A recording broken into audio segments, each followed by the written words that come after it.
ഈ വർഷത്തെ VBS പര്യവസാനിച്ചപ്പോൾ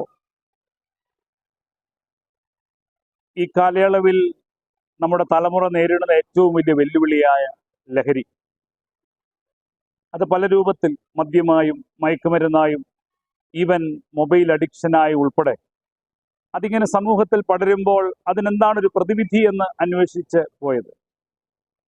അവിടെയാണ് ഈ VBS ഏറ്റവും അനുഗ്രഹപ്രദമായൊരു കൂട്ടായ്മയായി മാറുന്നത്. 1000-ഓളം വിദ്യാർത്ഥികൾ അവരുടെ ജീവിതത്തിൽ ഒരു തരത്തിലും ലഹരി ഇനി ഉപയോഗിക്കില്ല എന്ന്, അത് എത്ര ദൂഷ്യമുള്ളതാണെന്ന് മനസ്സിലാക്കാൻ സഹായിക്കുന്ന ഫ്ലാഷ് മോബും മൈബും അതിനുവേണ്ട മാർഗനിർദ്ദേശം നൽകാൻ തക്കവണ്ണം എക്സൈസ് വകുപ്പിൽ നിന്നുള്ള ബഹുമാന്യരായ ഉദ്യോഗസ്ഥർ കടന്നു വന്ന് നൽകിയതായ മാർഗനിർദ്ദേശങ്ങൾ ഉൾപ്പെടെ അതിമനോഹരമായ ഒരു കൂട്ടായ്മ മണർകാട് കവലയിൽ ഇന്നലെ സന്ധ്യയ്ക്ക് നിവർത്തിക്കാനിടയായി. നമ്മുടെ കുഞ്ഞുങ്ങളെല്ലാം എടുത്ത പ്രതിജ്ഞയും അതുപോലെ ആ സമൂഹത്തിന് നൽകിയതായ സന്ദേശവും വളരെ വലുതായിരുന്നു. ഈ സന്ദേശം ഈ സമൂഹത്തിലെന്നും മാറ്റൽ കൊള്ളട്ടെ, അതൊരു പുതിയ യുഗത്തിൻ്റെ തുടക്കമായി മാറട്ടെ എന്ന് ഞങ്ങൾ ആത്മാർത്ഥമായിട്ട് ആഗ്രഹിക്കുകയും ചെയ്യും.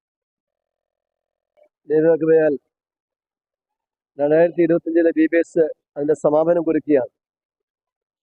കഴിഞ്ഞ 2 ആഴ്ചക്കാലം പിന്നിലോട്ട് നോക്കിയാൽ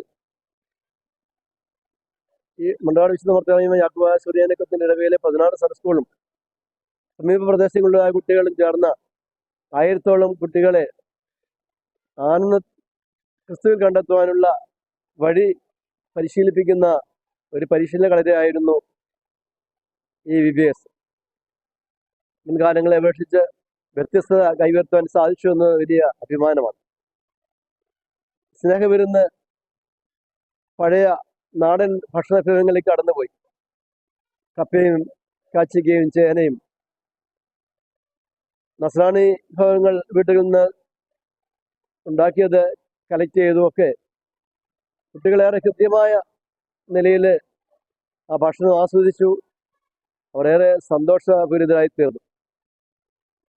അതോടൊപ്പം തന്നെ സ്പോർട്സ് മേഖലയിലെ കുഞ്ഞുങ്ങളെല്ലാം പങ്കെടുപ്പിച്ചു. വന്നു ചേർന്ന എല്ലാ കുഞ്ഞുങ്ങളും അധ്യാപകരും പങ്കെടുക്കുന്ന വ്യത്യസ്തത നിറഞ്ഞതായ മത്സരങ്ങൾ ക്രമീകരിക്കാൻ കഴിഞ്ഞു. വന്നു ചേർന്ന എല്ലാ കുഞ്ഞുങ്ങളും ദേവാലയത്തിൽ വിശുദ്ധമാനെ സംബന്ധിക്കുവാനും കുർബാനുഭവത്തിന് ഉള്ള അവസരം ഒരുക്കുവാനും കഴിഞ്ഞു. അവളേറെ കൃത്യമായും വിശ്വാസത്തോടും പ്രാർത്ഥനയും കൂടെ അത് സ്വീകരിച്ചു.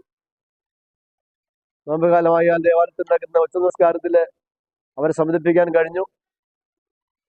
സമാപന ദിവസമായ ഇന്ന് ചൈതന്യ പാർശ്വൽ സെന്ററിനോട് ചേർന്നുള്ള ചിൽഡ്രൻസ് പാർക്കിൽ പോകുവാനും അവിടെ കൊച്ചു കുഞ്ഞുങ്ങളെ സമയം ചെലവഴിക്കുവാനുള്ള അവസരമുണ്ടാക്കി.